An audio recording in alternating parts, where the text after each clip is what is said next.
ಶ್ರೀ ಸ್ವಾಮಿ ಸಮರ್ಥ ಶ್ರೀ ಅಕ್ಕಲ್ಕೋಟ್ ಶ್ರೀ ಸ್ವಾಮಿ ಸಮರ್ಥ ಸೇವಾ ಕನ್ನಡ ಯೂಟ್ಯೂಬ್ ಚಾನಲ್ದಾಗ ಎಲ್ಲರಿಗೂ ಸ್ವಾಗತ. ನಾನು ನಿಮ್ಮ ಪೂಜಾ. ಮೊದಲನೇದಾಗಿ ಎಲ್ಲ ನನ್ನ ಸ್ವಾಮಿ ಕುಟುಂಬದವ್ರಿಗೂ ಶ್ರೀ ಸ್ವಾಮಿ ಸಮರ್ಥ. ಇವತ್ತಿನ ನಿಮ್ಮ ದಿನ ಅತ್ಯಂತ ಆನಂದದಿಂದ ನಮ್ಮ ಸ್ವಾಮಿ ಮಹಾರಾಜರ ನಿಮ್ಮೆಲ್ಲ ಒಳ್ಳೆಯ ಇಚ್ಛೆಗಳನ್ನ ಆದಷ್ಟು ಜಲ್ದಿ ಪೂರ್ಣ ಮಾಡಲಿ ಅನ್ಕೋತ ಇವತ್ತಿನ ಒಂದು ಸ್ವಾಮಿ ಸೇವೆ ವಿಡಿಯೋನ ಸ್ಟಾರ್ಟ್ ಮಾಡ್ಕೊಂಡು. ಜುಲೈ 21 ತಾರೀಕು ಗುರು ಪೂರ್ಣಿಮೆ ಐತೆ. ಹಾಗಾಗಿ ಗುರು ಪೂರ್ಣಿಮಾ ಗುರು ದೀಕ್ಷೆಯನ್ನಾಗಲಿ ಅಥವಾ ಸ್ವಾಮಿ ಮಹಾರಾಜರಿಗೆ ಆದಷ್ಟು ನಾವು ಯಾವ್ಯಾವ ಸೇವೆಯನ್ನು ಮಾಡಬೇಕು, ಯಾವ ರೀತಿ ಆಚರಣೆ ಮಾಡಬೇಕು ಅನ್ನೋ ಸಂಪೂರ್ಣ ಮಾಹಿತಿಯನ್ನು ಇವತ್ತು ನಾನು ನಿಮ್ಮ ಜೊತೆ ಶೇರ್ ಮಾಡ್ಕೋತಿದ್ದೇನೆ. ನಿನ್ನಿನ ವಿಡಿಯೋದಾಗ ಅಥವಾ ಹಿಂದೆ ಹಾಕಿದ ವಿಡಿಯೋದಾಗ ಗುರುಪದ ಯಾಕೆ ತೊಗೋಬೇಕು, ಗುರುವನ್ನು ಸ್ವಾಮಿ ಮಹಾರಾಜರನ್ನ ಯಾಕೆ ಆಯ್ಕೆ ಮಾಡ್ಕೋಬೇಕು ಅನ್ನೋ ಒಂದು ನನಗೆ ಗೊತ್ತಿದ್ದಂಥ ಮಾಹಿತಿಯನ್ನು ನಿಮ್ಮ ಜೊತೆ ಶೇರ್ ಮಾಡ್ಕೊಂಡೆ. ಅದಕ್ಕಿಂತ ಮೊದಲು ಒಂದು ಸಣ್ಣ ಕಥೆಯನ್ನು ಹೇಳ್ತಾನೆ. ಯಾಕಂದರೆ ನನಗೆ ಸ್ವಾಮಿ ಮಹಾರಾಜರ ಗುರು ದೀಕ್ಷೆನ ತೊಗೋಬೇಕನ್ನೋ ಒಂದು ನಮ್ಮ ಸ್ವಾಮಿ ಸಮರ್ಥರ ವಾಟ್ಸಪ್ ಗ್ರೂಪ್ ಏನೈತಿ ಅಥವಾ ಸ್ವಾಮಿ ಮಹಾರಾಜರು ಏನೇನು ಮಾಹಿತಿ ಕೊಡ್ತಿದ್ಲ ಅದ್ರಾಗ ಒಂದು ಕತೆ.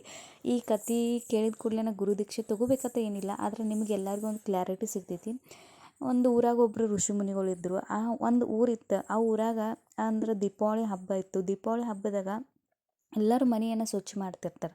ಆವಾಗ ಒಬ್ಬ ಋಷಿ ಆ ಊರಾಗ ಒಬ್ಬರು ಋಷಿ ಬರ್ತಾರೆ. ಆ ಋಷಿ ಒಂದು ಮನೆಗೆ ಬಂದ. ಆ ಮನೆಯಾಗಿರುವಂಥವ್ರಿಗೆ ಭಿಕ್ಷೆ ನೀಡತ್ತ ತಾಯಿ ಅಂತ ಹೇಳ್ತಾ. ಆ ಮನೆಯಾಗಿರುವಂಥ ಸ್ತ್ರೀ ಏನಿರ್ತಾಳೆ, ಇಲ್ಲಿಪ್ಪ ಎಲ್ಲ ಕೆಲಸ ಮಾಡತ್ತೇನೆ, ಮುಂದೆ ಹೋಗಿ ಸ್ವಾಮಿ ಅಂತ ಹೇಳ್ತಾಳೆ. ಆದರೂ ಈ ಋಷಿ ಮುನಿಗಳು ಮತ್ತೊಂದು ಸಲ ಹೇಳ್ತಾರೆ, ಭಿಕ್ಷೆಯನ್ನು ನೀಡು ತಾಯಿ ಅಂತೇಳಿ. ಆದರೂ ಆ ಮನೆಯಾಗಿಂದ ಎಲ್ಲ ಮನೆಯೆಲ್ಲ ಸ್ವಚ್ಛ ಮಾಡೋದ್ರಿಂದ ಕೆಲಸ ಇಷ್ಟೆಲ್ಲ ಒಂದು ಮನ್ಯಾಗ ಕೆಲಸ ಎಲ್ಲ ಮಾಡ್ತಿರ್ತಾಳೆ. ಆಕೆ ಒಂದು ರೀತಿ ಬೇಜಾರು ಅಥವಾ ಕೆಲಸ ಮಾಡಿ ಸುಸ್ತಾಗಿರ್ತೈತಿ. ಅದ್ರಾಗ ಇವರೊಬ್ಬ ಹಿಂಗೆ ಮಾಡತ್ತಾರಂದ ಕೈಯಾಗ ಶಗನ ಮೊದಲಿನ ಕಾಲದಾಗೆಲ್ಲ ನೆಲ ಎಲ್ಲ ಸಾರಿಸ್ತಾರೆ ಶಗನಿಲ್ಲೇ. ಆ ನೆಲವನ್ನು ಸಾರಿಸುವಂಥ ಅರಿವಿನ ಆ ಋಷಿಮುನಿಗೆ ಒಗಿತಾಳೆ. ಆ ಋಷಿಮುನಿಗಳು ಆ ಅರಿವಿನ ತೊಗೊಂಡು ಹೋಗಿ ಅದನ್ನೆಲ್ಲ ಸ್ವಚ್ಛ ಹಿಂಗೆ ತೊಳೆದು ಹಾಕಿ ಅದನ್ನೆಲ್ಲ ಒಣಸಿ ಆ ಅರಿವಿಲಿಂದ ನಾವು ದಿನಾಲೂ ದೀಪಕ್ಕೆ ಯಾವ ರೀತಿ ಬತ್ತಿ ಹಾಕ್ತೀವಲ್ಲ ಆ ಬತ್ತಿಯನ್ನು ರೆಡಿ ಮಾಡ್ಕೊಂಡು ಬರ್ತಾರೆ ಅವ್ರು. ನಾಳೆ ದೀಪಾವಳಿ ಐತಂದ್ರೆ ಇವತ್ತಿನ ನಂತರ ರಾತ್ರಿ ಯಾವ ಸ್ತ್ರೀ ಅವ್ರ ಮೈ ಮ್ಯಾಗ ಅರಿವಿಯನ್ನು ಒಗೆದಿಲ್ಲ, ಶಗಣಿದ ಅರಿವಿ, ಆ ಸ್ತ್ರೀ ಮನೆ ಮುಂದೆನ ಆ ಅರಿವಿಯಿಂದ ಮಾಡಿದಂಥ ಎಲ್ಲ ಬತ್ತಿಗಳನ್ನು ಆಕೆ ಮನೆ ಮುಂದೆ ಹಚ್ತಾಳೆ. ಬೆಳಗ್ಗೆ ಜಲ್ದಿ ಎದ್ದಾಕಿ ಬೆಳಗ್ಗೆ ಮನೆ ಕಸ ಎಲ್ಲ ಗುಡಿಸ್ಬೇಕು, ರಂಗೋಲಿ ಹಾಕ್ಬೇಕು. ಯಾಕಂದ್ರೆ ದೀಪಾವಳಿ ಹಬ್ಬ ಐತಿ. ದೀಪಾವಳಿ ಹಬ್ಬ ಅಂತೂ ನಾವು ಎಲ್ಲರೂ ಸಡಗರದಿಂದ ಪ್ರಾಚೀನ ಕಾಲದಿಂದನೂ ಆಚರಣೆ ಮಾಡ್ಕೊತ ಬಂದೇವೆ. ಆಕೆಲ್ಲ ನೋಡಿದಾಳೆ. ಅವಾಗ ಮನೆ ಮುಂದೆ ಎಲ್ಲ ದೀಪ ಬೆಳಗ್ತಿರ್ತಾವೆ. ಅವಾಗ ಇದನ್ನೆಲ್ಲ ಯಾರು ಮಾಡಿದಾರೆ ಕೇಳಿದಾಗ ಆ ಋಷಿಮುನಿಗಳ ಹೆಸರು ಹೇಳ್ತಾರೆ. ಆಕೆ ಆ ಋಷಿಮುನಿಗಳು ತನ್ನ ತಪ್ಪನ್ನು ಕ್ಷಮೆ ಕೇಳಿ ಆ ಋಷಿಮುನಿಗಳನ್ನು ಗುರುವಾಗಿ ಸ್ವೀಕಾರ ಮಾಡ್ತಾಳೆ. ಅದೇ ರೀತಿ ನಮ್ಮ ಜೀವನದಾಗೂ ಗುರು ಯಾವ ರೀತಿ ಇರಬೇಕಂದ್ರೆ ನಮ್ಮ ತಪ್ಪುಗಳನ್ನು ಎಲ್ಲಿ ನಾವು ಸಣ್ಣ ಪುಟ್ಟ ತಪ್ಪುಗಳಿಲ್ಲ ಆ ತಪ್ಪುಗಳನ್ನು ತಿದ್ದಿ ಆ ತಪ್ಪುಗಳನ್ನು ಯಾಕೆ ಮಾಡಿದೋ ಅದನ್ನು ಕ್ಷಮೆ ಯಾಚನೆ ಮಾಡಿ ನಮಗೆ ಇನ್ನೊಂದು ಅವಕಾಶ ಕೊಡುವಂಥ ಗುರುವನ್ನು ನಾವು ಆಯ್ಕೆ ಮಾಡಬೇಕು. ತಪ್ಪಾಗಲಿ ಸರಿಯಾಗಲಿ ಅದನ್ನು ನಮಗೆ ಹೊಡೆದಾಗಲಿ ತಿಳಿದಾಗಲಿ ತಿದ್ದಿ ಹೇಳುವಂಥ ಒಂದು ಗುರು ನಮ್ಮ ಜೀವನದಾಗಿದ್ದರಂದ್ರೆ ನಮ್ಮ ಜೀವನ ಸುಂದರ ಆಗಕ್ಕೆ, ನಮ್ಮ ಜೀವನ ಒಂದು ಉತ್ತಮ ಭವಿಷ್ಯವಾಗಿ ರೂಪುಗೊಳ್ಳಕ್ಕೆ ಯಾರಿಂದನೂ ತಡೆಯೋಕ್ಕೆ ಸಾಧ್ಯ ಇಲ್ಲ. ಅದೇ ರೀತಿ ಸ್ವಾಮಿ ಮಹಾರಾಜರ ಸೇವೆಯನ್ನು ಯಾವ ರೀತಿ ಮಾಡಬೇಕು. ಗುರು ಪೂರ್ಣಿಮೆ ದಿವಸ ನಮ್ಮೆಲ್ಲ ಸ್ವಾಮಿ ಭಕ್ತರಿಗೆ ಒಂದು ವಿಶೇಷ ದಿನ. ನಾವು ಪ್ರತಿದಿನ ಸ್ವಾಮಿ ಸೇವೆಯನ್ನು ಮಾಡ್ತೀವಿ, ಸ್ವಾಮಿ ಆರಾಧನೆಯನ್ನು ಮಾಡ್ತೀವಿ. ಸ್ವಾಮಿ ಮಹಾರಾಜ ನಾನು ಆ ಆಸೆ ಪೂರ್ಣ ಮಾಡಿರಿ, ನಂದು ಇದು ಆಸೆ ಪೂರ್ಣ ಮಾಡ್ರಿ, ನಾ ಎಷ್ಟು ಸೇವೆ ಮಾಡ್ತೇನೆ. ಆದರೆ ಒಂದಿನ ಗುರು ಮತ್ತು ಶಿಷ್ಯ ಏನಿರ್ತಾರಲ್ಲ, ನಮ್ಮ ಗುರುವಿಗೆ ಸ್ಕೂಲ್ದಾಗಲಿ ಮನೆಗಾಗಲಿ ನಾವು ಗುರುವನ್ನು ಯಾರನ್ನ ನಮ್ಮ ಗುರುವಿನ ಸ್ಥಾನದಾಗ ನೋಡಿರ್ತಾವಲ್ಲ ಅವರಿಗೆ ಸಮರ್ಪಣೆ ಮಾಡುವಂಥ, ಅವರಿಗೆ ಕೃತಜ್ಞತೆ ಧನ್ಯವಾದ ಹೇಳುವಂಥ ಒಂದು ದಿನ ಈ ದಿನ ಆಗಿರ್ತೈತಿ. ಅದೇ ರೀತಿ ಸ್ವಾಮಿ ಮಹಾರಾಜರಿಗೆ ಕೂಡ ನಾವು ಧನ್ಯವಾದಗಳನ್ನ ಹೇಳ್ಬೇಕು. ಯಾಕಂದರೆ ಇಷ್ಟು ವರ್ಷದಾಗ ಸ್ವಾಮಿ ಮಹಾರಾಜರ ಗುರುವಾಗಿ ಸ್ವೀಕಾರ ಮಾಡ್ಬೇಕಂದ್ರೆ ಅದು ಒಂದು ಅದೃಷ್ಟ. ಎಷ್ಟೋ ಜನ ಸ್ವಾಮಿ ಸೇವೆಯನ್ನು ಮಾಡ್ಬೇಕಂದ್ರೆ ಅವ್ರಿಗೆ ಆಗೋಲ್ಲ. ಯಾಕಂದ್ರೆ ಅವ್ರಿಗೆ ಅದೃಷ್ಟ ಇಲ್ಲ, ಸ್ವಾಮಿ ಮಹಾರಾಜರ ಕೃಪೆನೂ ಆಗಲ್ಲ. ಯಾವಾಗ ಸ್ವಾಮಿ ಮಹಾರಾಜರ ಆಜ್ಞೆ ಆದಿಲ್ಲ ಆವಾಗ ನಾವು ಸ್ವಾಮಿ ಸೇವೆಯನ್ನು ಮಾಡ್ತಿರ್ತೇವೆ. ಬೇಕಾದ್ರೆ ನೀವು ಪರೀಕ್ಷೆ ಮಾಡಿ ನೋಡ್ರಿ, ನಿಮಗೂ ಕೂಡ ಅನುಭವ ಆಗಿರ್ಬೇಕು. ಸ್ವಾಮಿ ಸೇವೆಯನ್ನು ಕೇಳಿದ ತಕ್ಷಣ ಸ್ವಾಮಿ ಮಹಾರಾಜರ ಸೇವೆ ಅಂತೂ ಮಾಡೋಕ್ಕಾಗೋಲ್ಲ. ಯಾವಾಗ ಸ್ವಾಮಿ ಮಹಾರಾಜರ ಆಜ್ಞೆ ಆಗ್ತೈತೆ ಅವಾಗ ನಾವು ಸೇವೆಯನ್ನು ಮಾಡ್ತಿರ್ತೇವೆ. ಹಾಗಾಗಿ ಗುರು ಪೂರ್ಣಿಮಾ ದಿವಸ ಬೆಳಗ್ಗೆ ಮೊದಲನೇದಾಗಿ ನಾವು ಮೂರ್ತಿ ಇದ್ದಾರ್ದು ಹೇಳ್ತಾನೆ. ಯಾರ್ಯಾರ ಮನ್ಯಾಗ ಮೂರ್ತಿ ಇತ್ತಲ್ಲ ಅವ್ರು ಯಾವ್ಯಾವ ಸೇವೆ ಮಾಡ್ಬೇಕಂದ್ರೆ ಪ್ರತಿ ಗುರುವಾರ ಅಂತೂ ನಾವು ಸ್ವಾಮಿ ಮಹಾರಾಜರ ಅಭಿಷೇಕ ಮಾಡ್ತಿರ್ತೇವೆ. ಪಂಚಾಮೃತದಿಂದ ಆಗಲಿ ಅಥವಾ ಶುದ್ಧ ನೀರಿನಿಂದ ಕೂಡ ಅದ್ರಾಗ ಅತ್ತಾರ ಸುಗಂಧ ಬರುತ್ತೆ ಆ ಹೂಗಳನ್ನ ಹಾಕಿ ನಾವು ಅಭಿಷೇಕ ಮಾಡ್ತಿರ್ತೀವಿ. ಆದರೆ ಗುರುಪೂರ್ಣಿಮೆ ದಿವಸ ನಿಮ್ಗೆ ಸಾಧ್ಯವಾದರೆ ಮೂರ್ತಿ ಇತ್ತಂದ್ರೆ ನೀವು ಅಭಿಷೇಕ ಮಾಡಿರಿ. ಪಂಚಾಮೃತದಿಂದ ಮಾಡಿರಿ ಅಥವಾ ನಾರ್ಮಲ್ ನೀರಿಂದ ಮಾಡಿರಿ. ಅಭಿಷೇಕ ಮಾಡೋದ್ನಾಗ ಶ್ರೀ ಸೂಕ್ತ, ಪುರುಷ ಸೂಕ್ತ, ಪವಮಾನ ಸೂಕ್ತ ಮತ್ತು ರಾಮ ರಕ್ಷಾ ಸೂತ್ರ ಈ ಮಂತ್ರಗಳನ್ನ ಹೇಳ್ಕೊತ ನೀವು ಅಭಿಷೇಕ ಮಾಡಿರಿ. ನೀವು ಯಾವುದೂ ಬರ್ತಿಲ್ಲ ಅಂದರೆ ಯೂಟ್ಯೂಬಿಗೆ ಹಚ್ಚಿ ನೀವು ಅಭಿಷೇಕ ಮಾಡಿರಿ. ಯಾಕಂದ್ರೆ ನಾವು ಎಲ್ಲ ಸ್ತೋತ್ರವನ್ನು ಹೇಳೋದ್ರಿಂದ ಸ್ವಾಮಿ ಮಹಾರಾಜರ ಪಂಚೋಪಚಾರವಾಗಿ ವಿಧಿವತ್ತಾಗಿ ಪೂಜೆಯನ್ನು ಅಭಿಷೇಕ ಆಗ್ತೈತಿ. ನೀವೆಲ್ಲ ಕೇಂದ್ರದಾಗ ನೋಡಿಬೋದು. ಯಾರ್ಯಾರು ಕೇಂದ್ರಕ್ಕೆ ಗುರ್ತಿಲ್ಲ ಅಥವಾ ಕೇಂದ್ರದಾಗಿಂದ ಅಭಿಷೇಕದ ವಿಡಿಯೋಗಳು ಸಕಟ್ ಹಾಕಿರ್ತಾರೆ, ಅದನ್ನು ಬೇಕಾದ್ರೆ ತೆಗೆದು ನೋಡಿರಿ. ಅಲ್ಲಿ ಹೆಂಗೆ ಸ್ವಾಮಿ ಮಹಾರಾಜರ ಅಭಿಷೇಕ ಆಗ್ತೈತಿ.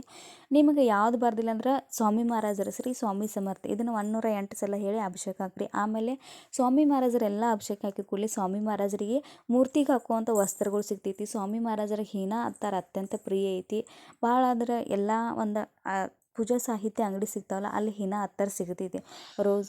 ಆ ಹಿನ ಅತ್ತಾರನ್ನು ಸ್ವಾಮಿ ಮಹಾರಾಜರ ಮೂರ್ತಿಗೆ ಹಚ್ಚಿ ಸ್ವಾಮಿ ಮಹಾರಾಜರು ಏನು ವಸ್ತ್ರಗಳು ಇರ್ತಾವೋ ಅವ್ರು ಏನು ಅಲಂಕಾರ ಮಾಡುವಂಥ ಏನು ವಸ್ತುಗಳು ಇರ್ತಾವೆ ಅದನ್ನೆಲ್ಲ ಹಾಕಿ ಪಂಚೋಪಚಾರವಾಗಿ ಸ್ವಾಮಿ ಮಹಾರಾಜರಿಗೆ ಯೆಲ್ಲೋ ಕಲರ್ ಸಂಪಿಗೆ ಹೂವಿದಾವಲ್ಲ ಅವು ಭಾಳ ಇಷ್ಟ ಆತ. ಅದಕ್ಕೆ ನಾಗ ಸಂಪಿಗೆ ಅವನು ಏನೋ ಅಂತಾರೆ ಅಷ್ಟು ನನಗೆ ಗೊತ್ತಿಲ್ಲ. ಆದ್ರೆ ಮರಾಠಿಯಾಗ ಅದಕ್ಕೆ ಚಾಪೆ ಫುಲ್ ಅಂತ ಹೇಳ್ತಾರೆ. ಅಂದ್ರೆ ಚಾಪೇಚೆ ಫುಲ್ ಅಂದರೆ ಸ್ವಾಮಿ ಮಹಾರಾಜರಿಗೆ ಭಾಳ ಇಷ್ಟ.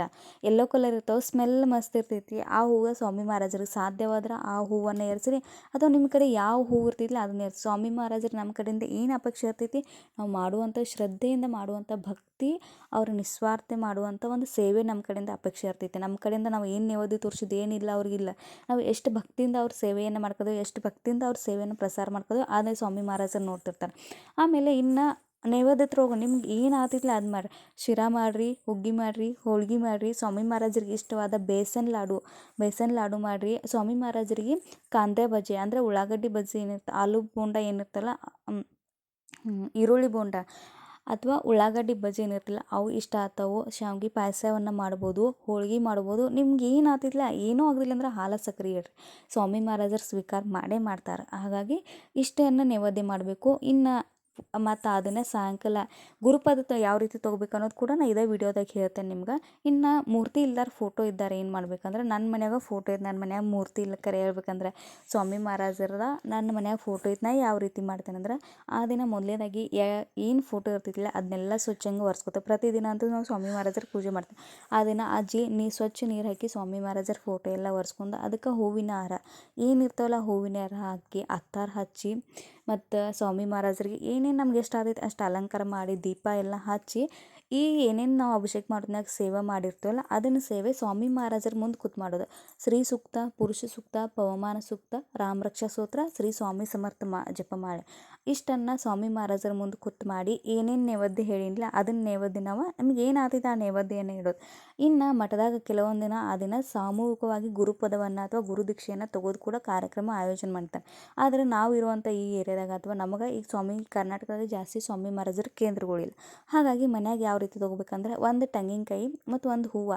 ನೀವು ಸ್ವಾಮಿ ಮಹಾರಾಜರ ಫೋಟೋ ಮೂರ್ತಿ ಇತ್ತಂದ್ರೆ ಸ್ವಾಮಿ ಮಹಾರಾಜರ ಚರಣದ ಮ್ಯಾಗ 3 ಚಮಚೆ ನೀರನ್ನು ಹಾಕಿ ನೀವು ಒಂದು ತೆಂಗಿನಕಾಯಿ, ಹೂವು, ಸಕ್ಕರೆ ಅಥವಾ ನಿಮ್ಮ ಕಡೆಯಿಂದ ಎಷ್ಟು ದಕ್ಷಿಣ ಆಗ್ತೈತೆ ಅಷ್ಟನ್ನು ನೀವು ಸ್ವಾಮಿ ಮಹಾರಾಜರ ಫೋಟೋ ಆಗಲಿ ಅಥವಾ ಮೂರ್ತಿ ಮುಂದೆ ಫೋಟೋ ಇತ್ತಂದ್ರೆ ಫೋಟೋ ಮ್ಯಾಗೂ ಚರಣ ಮ್ಯಾಗ 3 ಚಮಚೆ ನೀರನ್ನು ಹಾಕಿ ಈ ತೆಂಗಿನಕಾಯಿ, ಹೂವು, ಸಕ್ಕರೆ ಮತ್ತು ನಿಮ್ಮ ಕಡೆ ಎಷ್ಟಾಗೈತೆ ಅಷ್ಟು ದಕ್ಷಿಣವನ್ನು ಸ್ವಾಮಿ ಮಹಾರಾಜರ ಮುಂದೆ ಇರಬೇಕು. ತೆಂಗಿನಕಾಯಿಯನ್ನು ಸ್ವಾಮಿ ಮಹಾರಾಜರ ಮುಂದಿಟ್ಟ ಸ್ವಾಮಿ ಮಹಾರಾಜರಿಗೆ ಒಂದು ಪ್ರಾರ್ಥನೆ ಮಾಡ್ಬೇಕು. ಸ್ವಾಮಿ ಮಹಾರಾಜರು ನೀವೇ ನನ್ನ ಗುರು, ನೀವೇ ನನ್ನ ತಾಯಿ ಅಥವಾ ನೀವು ಗುರು ಸ್ಥಾನದಾಗ ಯಾರನ್ನೆಲ್ಲ ನೋಡ್ತಿರ್ತಿಲ್ಲ ಅವರೆಲ್ಲರೂ ನೀವೇ ಆಗಿ ನನ್ನ ಈ ಗುರು ದೀಕ್ಷೆ ಅಥವಾ ನೀವು ನನ್ನನ್ನು ಶಿಷ್ಯನಾಗಿ ಸ್ವೀಕಾರ ಮಾಡತ್ತೇಳಿ ನಾನು ನಿಮ್ಮ ಗುರು ದೀಕ್ಷೆಯನ್ನು ತೊಗೋಕೋದನ್ನಂತೇಳಿ ಪ್ರಾರ್ಥನೆ ಮಾಡಿ ಸ್ವಾಮಿ ಮಹಾರಾಜರ ಮುಂದೆ ಈ ಗುರು ದೀಕ್ಷೆಯನ್ನು ತೊಗೋದಿರ್ತೈತಿ. ಇದ್ರಾಗ ಏನು ದೊಡ್ಡದಿಲ್ಲ, ನಾವು ಗುರು ದೀಕ್ಷೆ ತೊಗೋದೇನು ದೊಡ್ಡದಲ್ಲ. ಆದರೆ ಆ ದೀಕ್ಷೆ ತೊಗೋದ ಕೂಡಲೇ ಗುರು ನಿಯಮವನ್ನು ಪಾಲನೆ ದಯವಿಟ್ಟು ನೀವು ಒಂದು ವೇಳೆ ಮಾಂಸಾಹಾರ ಮಾಡ್ತೀರಂದ್ರೆ ಗುರುವಾರ ಒಂದಿನ ಮಾಂಸಾಹಾರ ಮಾಡಬೇಡ್ರಿ.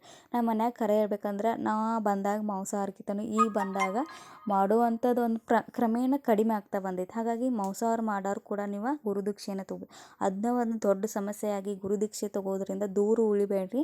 ಅದು ಗುರುವಾರ ಅಂತೂ ಯಾರು ಮಾಡೋಲ್ಲ, ನಾನ್ ವೆಜ್ ಊಟ ಮಾಡೋಲ್ಲ. ಹಾಗಾಗಿ ಗುರುವಾರ ಒಂದಿನ ಪಾಲನೆ ಮಾಡಿರಿ.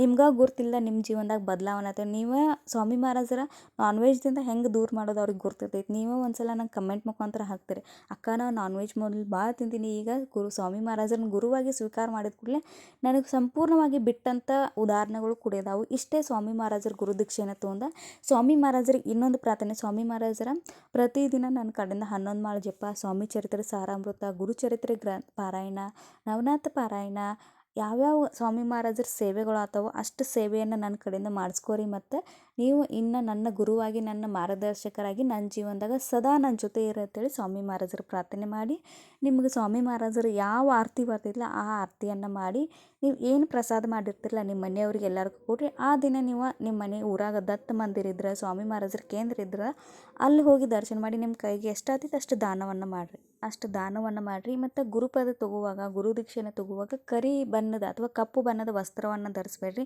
ಆದಷ್ಟು ಯೆಲ್ಲೋ ಕಲರ್ ಧರಿಸ್ರಿ. ನೀವು ಅದು ಸಹ ಸ್ವಾಮಿ ಕೇಂದ್ರ ಆಗಲಿ, ನಿಮ್ಮ ಸುತ್ತಮುತ್ತ ಸಣ್ಣ ಹುಡುಗರಿದ್ರೆ ಅಥವಾ ಯಾರಿಗೂ ಒಬ್ಬರಿಗೆ ಆ ದಿನದ ನೀವು ಒಂದು ಹೊತ್ತಿನ ಊಟವನ್ನು ನೀಡೋಕ್ಕಾದ್ರೆ ನೀಡಿರಿ, ಅಥವಾ ಏನು ನಿಮ್ಮ ಕಡೆ ಆಗ್ತಿಲ್ಲ ಅದನ್ನು ನೀವು ದಾನವನ್ನು ಮಾಡಿರಿ. ಇಷ್ಟೇ ನೋಡಿರಿ, ಗುರು ದೀಕ್ಷೆ ತಗೋದೇನು ದೊಡ್ಡದಿಲ್ಲ, ಆದರೆ ನಿಯಮಗಳನ್ನ ಪಾಲನೆ ಮಾಡೋದು. ನೀವು ಪ್ರತಿದಿನ ನೋಡಿರಿ, ಗುರು ದೀಕ್ಷೆ ತೊಗೊಂಡು ಕೂಡಲೇ ನೀವು ನಾನ್ ವೆಜ್ ತಿಂತಿರೋ ಬಿಡ್ತಿರೋ ಅದು ನಿಮಗೆ ಇಷ್ಟಕ್ಕೆ. ಯಾಕಂದ್ರೆ ಆಹಾರ ಪದ್ಧತಿ ಕೆಲವೊಂದು ಕಡೆ ಬೇರೆ ಇರ್ತೈತಿ, ಅದು ಸ್ವಾಮಿ ಮಹಾರಾಜರಿಗೆ ಬಿಟ್ಟದ, ಅವ್ರು ಬಿಡಿಸೋದಿತ್ತಂದ್ರೆ ಹೆಂಗೂ ಬಿಡಿಸ್ತಾರೆ. ಆಮೇಲೆ ನೀವು ಪ್ರತಿದಿನ ಒಂದು ನಿಯಮವನ್ನು ಪಾಲನೆ ಮಾಡಿ. ಇದೊಂದು ನನ್ನ ರಿಕ್ವೆಸ್ಟ್ ಅಂತ ತಿಳ್ಕೊರಿ. ಪ್ರತಿದಿನ ಸ್ವಾಮಿ ಚರಿತ್ರೆ ಸಾರಾಮೃತ ತರಿಸ್ಕೊರಿ, 3 ಅಧ್ಯಾಯ ಓದ್ರಿ, ಸಾಯಂಕಾಲ ಓದ್ರಿ ಅಥವಾ ಬೆಳಗ್ಗೆ ಓದ್ರಿ, ಪ್ರತಿದಿನ ಓದ್ರಿ. ಆಮೇಲೆ ಸ್ವಾಮಿ ಮಹಾರಾಜರ ನಾಮಸ್ಮರಣೆ ಮಾಡಿರಿ. ಇನ್ನು ಈ ಗುರುಪೂರ್ಣಿಮೆ ದಿವಸ ಸಾಧ್ಯವಾದರೆ ಸ್ವಾಮಿ ಚರಿತ್ರೆ ಒಂದು ಪಾರಾಯಣ ಮಾಡಿರಿ. ನೀವು ಯಾರಿಗೋಸ್ಕರ ಮಾಡಬೇಡ್ರಿ, ಸ್ವಾಮಿ ಮಹಾರಾಜರಿಗೋಸ್ಕರ ಮಾಡಿರಿ. ಮಹಾರಾಜರ ಕೈ ತುಂಬ ನೀವು ಯಾವತ್ತೂ ಯಾರು ಅದಕ್ಕೆ ಏನೂ ಬೇಡ್ದಂಗೆ ನಿಮ್ಮನ್ನು ಕಾಪಾಡ್ತಾರೋ ಅವರು ನಿಮ್ಮ ಜೀವನದಾಗ ಉತ್ತಮ ಮಾರ್ಗದರ್ಶಕರಾಗಿ ನಿಮ್ಮ ಜೀವನವನ್ನು ರೂಪಿಸಿದಲ್ಲಿ ಯಾವುದೇ ಡೌಟ್ ಇಲ್ಲ. ಇಷ್ಟು ಮಾಹಿತಿ ಐತಿ. ಇಷ್ಟು ಮಾಹಿತಿ ಇಷ್ಟ ಆದರೆ ಶೇರ್ ಮಾಡಿರಿ. ಮತ್ತು ಯಾರ್ಯಾರು ಗುರು ದೀಕ್ಷೆ ತೊಗೊಂಡಿರಲ್ಲ ಅವರೆಲ್ಲರೂ ಕಮೆಂಟ್ ಮುಖಾಂತರ ಹಾಕಿರಿ. ಮತ್ತು ಮುಂದಿನ ವರ್ಷದ ಗುರುಪೂರ್ಣಿಮೆ ತನಕ ನೀವೆಲ್ಲರೂ ಸ್ವಾಮಿ ಮಹಾರಾಜರ ಶಿಷ್ಯರಾಗಿ ಇನ್ನಷ್ಟು ಹೆಚ್ಚಿನ ಪ್ರಮಾಣದಾಗ ಸ್ವಾಮಿ ಸೇವೆಯನ್ನು ಎಲ್ಲರೂ ಕೂಡಿ ಪ್ರಸಾರ ಮಾಡೋರು ಅನ್ಕೋತಾ ಇವತ್ತಿನ ಒಂದು ಆದ ಸಣ್ಣ ಸೇವೆಯನ್ನು ಶ್ರೀ ಸ್ವಾಮಿ ಸಮರ್ಥರು ಸಮರ್ಪಣೆ ಮಾಡ್ಕೋದೇನು.